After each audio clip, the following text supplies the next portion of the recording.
simply means 6.5 quart pressure cooker to make ham hocks and beans. I'm actually using navy beans here, and what I've done with them is I've rinsed them really well after I've picked through all the beans and removed the bad beans. Now what the bad beans are beans that might be discolored or shriveled, and I like to pull out the split beans as well. That way you're left just with the good beans, and you rinse them well. And what I did with these is I went ahead and soaked them for about 45 minutes. My intention was to soak them for just about a half an hour while I was getting everything ready, and then I got a phone call. So they've actually been soaking for 45 minutes, but other than that, they're going right into the pressure cooker with the other ingredients. So let's go ahead and get started. Now the first thing I would normally do for this recipe would be to put a little oil on the bottom and then go ahead and use my open sear setting to brown up a little bit of onion and maybe some garlic. But today I'm going to use what I have on hand. So that means I'm going to be using some dried onion and I'm going to be using some minced garlic that I already have. Therefore, the first thing I'm going to do today is to put the beans right into the pressure cooker. You can see them right in there. To that, I am going to add, what is this, 13 ounces of beef broth. And you can just use all water. My mother often uses a mixture of water and beef broth. She says that it gives her soups a little bit more depth when she's doing beans. So we're going to go ahead and try that and see how that works out. Then I'm going to go ahead and put in my ham hocks. And you can see there's a good deal of meat on those. I'm going to put those right in there.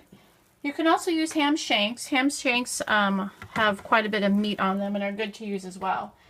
I'm on a budget and I tend to go with what I can get at a good price, and these were a great price.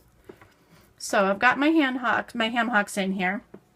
And a lot of the flavor of the ham hocks is going to come right from the bone and the bone marrow, as well as the skin that's on here, sometimes called the rind of the ham hock. So I'm going to want to make sure that I have all of that in there. You're not going to want to cut it off and throw it in from there. And these are smoked ham hocks, by the way. So to that, I am going to add some dried onion. If I was using fresh onion, anywhere from a half to a whole chopped onion, depending on how you like it. Dehydrated onion tends to be pretty strong, so I'm just going to put in what I think I want. And I'm going to add some of my minced garlic here. I think that'll be good flavor. Get some of that in there. And then what I'm going to do is I'm just going to fill this with water to get the remainder of my liquid. And I'm going to want the water to be about 2 inches above the bean level. So let's see, the beans are going to expand, so you want to make sure you have plenty of room, and you also want to make sure you have plenty of water. Now I started with 4 cups of water, and let's see, so that's about, I'm going to want a little more water, maybe another 1.5 cups. And then what you want to do, anytime you're doing pasta, maybe like oatmeal, beans, anything that has a lot of starch to it, it's going to actually give a lot of froth in here. And that's going to actually ruin your machine, because what will happen is that froth and that foam will get up into your valves and just cause a lot of trouble. So I'm going to add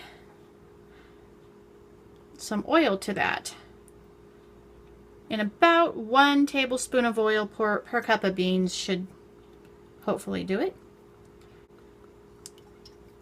And we're going to go ahead and get the lid on and get this thing going.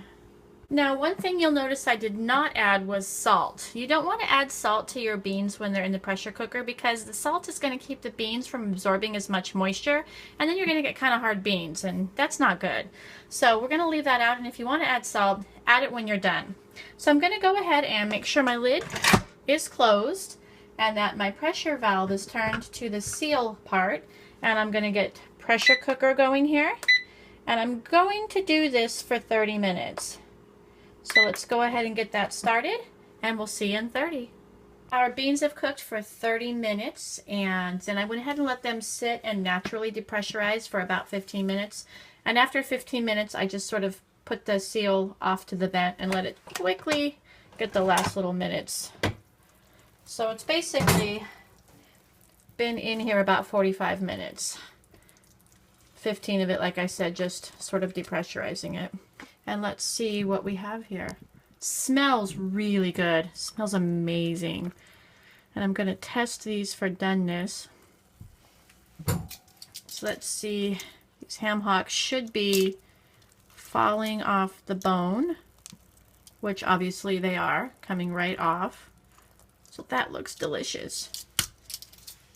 And let's have a quick look and see how our beans did.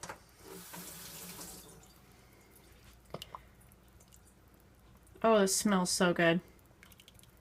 This is going to be hot.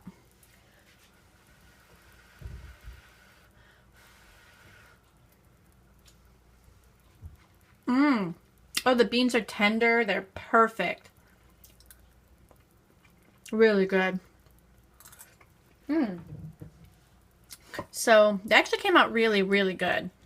I could have probably even done them for 25 minutes, but the ham hocks really needed to go that whole time.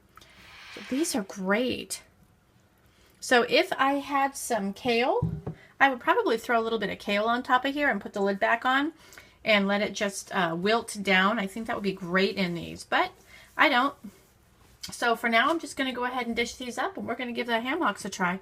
So I've removed the ham hocks from the pressure cooker, and I'm going to go ahead and take the meat from the bones and then put the meat back into the pressure cooker.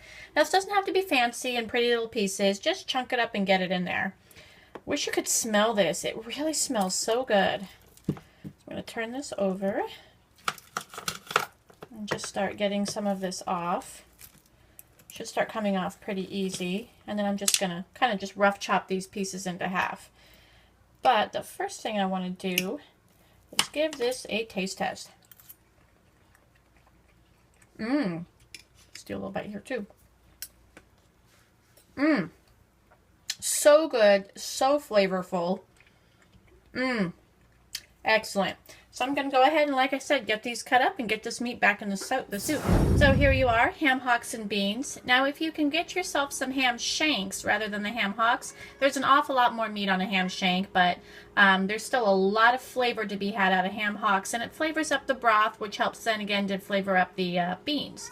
Now, having done both canned and dried beans in soup, I think that with a pressure cooker, it's so easy to do dried beans that there's no reason to go back to canned beans. Dried beans taste so much better, and it's really easy. So we did this meal in under an hour. Maybe if you add a little bit of the soaking in there, probably an hour and 15 minutes total if you want to soak them for a half an hour. But these came out so tender with just the pressure cooking. I really don't think that the soaking was even necessary in the pressure cooker. So next time I probably am going to skip that step. So I'm going to grab a spoon and dig in. Hopefully you guys think about giving this a try.